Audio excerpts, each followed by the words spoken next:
का गलत पुनर्गठन निरस्त करो,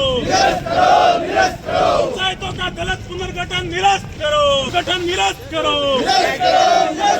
पंचायतों का गलत पुनर्गठन निरस्त करो, पंचायतों का गलत, जिला प्रशासन मुर्दाबाद,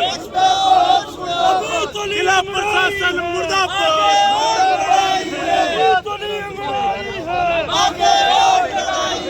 मोदी सरकार होश में आओ,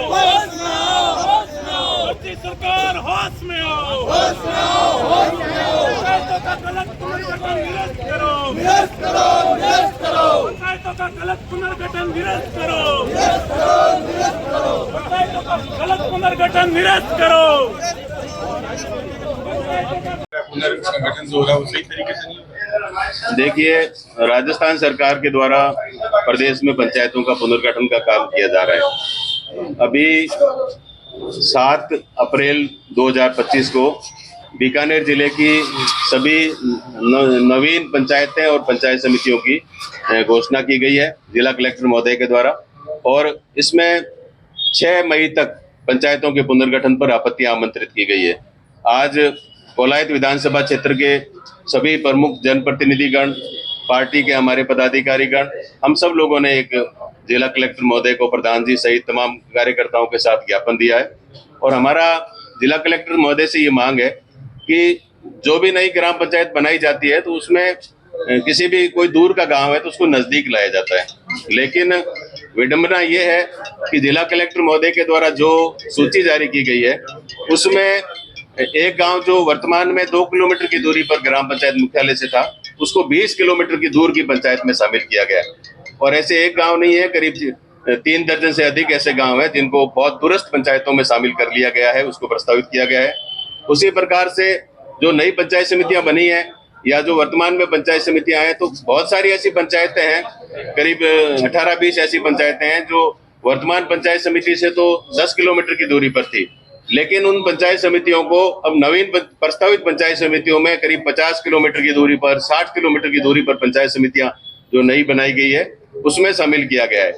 तो पंचायतों का पुनर्गठन आम जन को निकटतम जो है ग्राम पंचायत और पंचायत समिति की सुविधा उपलब्ध करवाना है, लेकिन जिला कलेक्टर महोदय के द्वारा, जिला प्रशासन के द्वारा जो सूचियां जारी की गई है उसमें जनता को परेशान करने वाला जो गठन हुआ है, जो पुनर्गठन हुआ है, उस पुनर्गठन को निरस्त करने की हम मांग करते हैं। और हमारी जिला कलेक्टर महोदय से आज यही मांग रही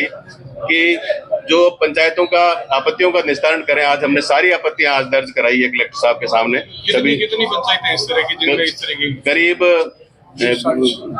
39 ऐसे गांव हैं जो दूरस्थ ग्राम पंचायत में शामिल किए गए हैं, और करीब 18 ऐसी पंचायतें हैं जो निकटतम पंचायत समिति से हटाकर दूरस्थ पंचायत समिति में शामिल की गई है। तो उससे आमजन को बहुत ज्यादा दिक्कत होगी, क्योंकि ग्राम पंचायत और पंचायत समिति में रोजाना लोगों का काम पड़ता है। ऐसी स्थिति में आमजन को बहुत ज्यादा असुविधा होने वाली है। हमारी सरकार से भी यही मांग है, जिला कलेक्टर महोदय से भी हमने यही मांग की है कि पंचायतों का जो गलत